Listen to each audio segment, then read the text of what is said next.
Take with a pinch of Take salt. something with a pinch of salt. Seriously. Seriously, because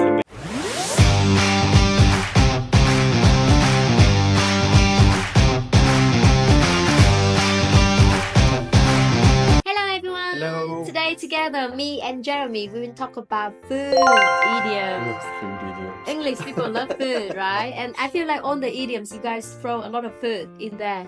Oh yeah, it's always in there, right at the top of the list. Yeah, on the top of the list, and very easy to remember. We talk about the most updated one, super easy for you guys to use, and it's very easy for students to summarize.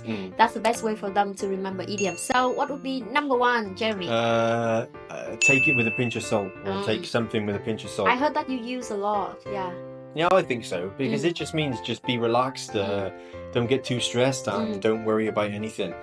Or it doesn't mean like I don't fully believe in what he says. I just take what he says. Yeah, or an idea or two. Yeah, take it as a pinch of salt is the same. Yeah. Right.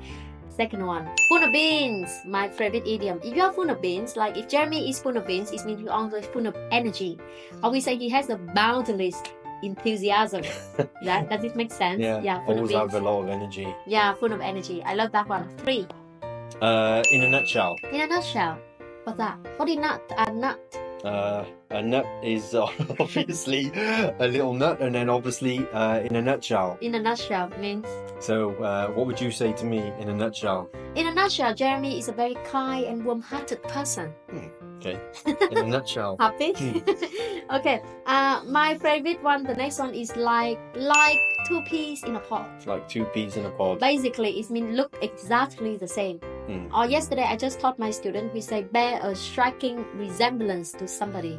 So let's say you and your mom are like 2 peas in a pod. Yeah, that's it, I would say. Yeah. Right. Like mother, like son. Like mother, my son. Yeah, like mother. father, like daughter. Yeah, I would say. Like mother, like son. Like mother, I mean, like they have the son. same habits. They almost... Even for personality? Yeah, it'll almost carbon Really? copy of each other. I thought that like 2 peas in a pod, or like it's just only for physical appearance. Yeah, but maybe they have the same characteristic in some way, or the same habit, or something really? like that. Yeah. Oh, that's great. Right, the next one. Don't cry over spilt milk. Don't cry over spilled milk. Or there's no point crying over spilled milk. Yeah. Means, what is spilled milk? Spilt milk is obviously milk when you have an accident or you spill it. The same as if you spill anything, water or something like that. Is it the same with it is what it is? Is it? Yes. It is what it is. Yeah, I would say. Yeah. Yeah. So it's the same again. Yeah, it is what it is. So don't get too worried about it. so we should not think about what happened. Yeah, that's it. Just it is what it is, and don't let it get to you. You know, don't dwell on it or anything like that. For example, I was very sad about the bad exam, and then you say, "Hey Charlotte, there's no use crying." No use crying over spilt milk. Yeah. Okay. The next one, fish. I love fish. There's plenty of fish in the sea.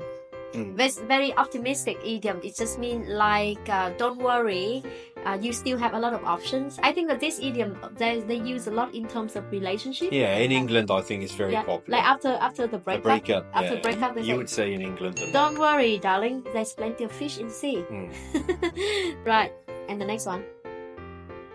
Cherry on top. Cherry on top. What is cherry on top? I would say cherry on top, or icing on the cake. Icing on the cake? Yeah, something like that. Means?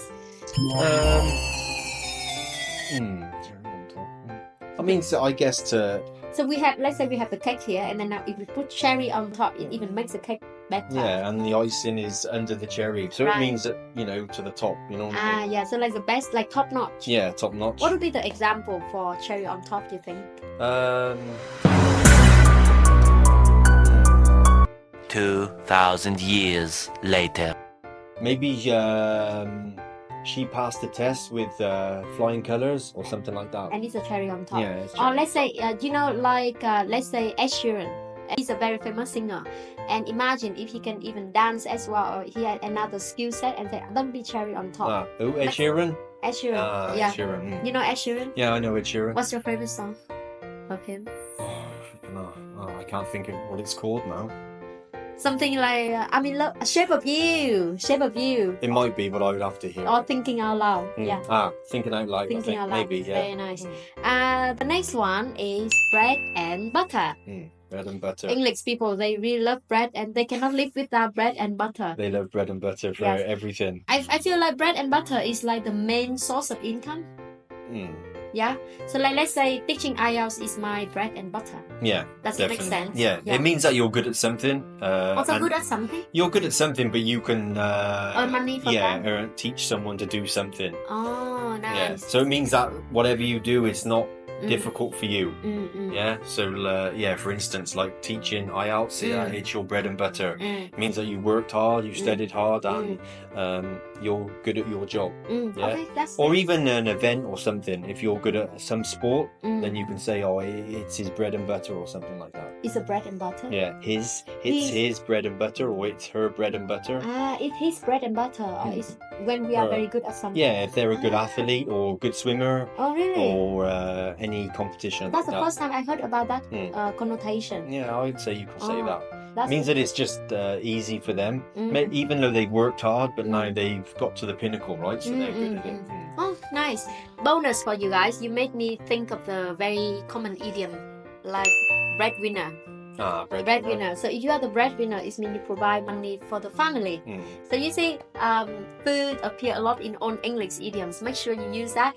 And they are all very updated one, right, Jeremy? Yes. Yeah, people still use now, and you see he used on a regular basis. Daily basis. On a daily basis, yeah. So make sure you use that and to nail your IELTS speaking score. Bye for now. Okay, bye. With someone, I think, how do I become a positive influence to that person? If I go to speak somewhere, how can I be a positive influence to those people? And so I challenge other people to develop life slogans. One of my friends, her name is Tan Nguyen. Her life slogan is add value. So she thinks every time she meets with someone,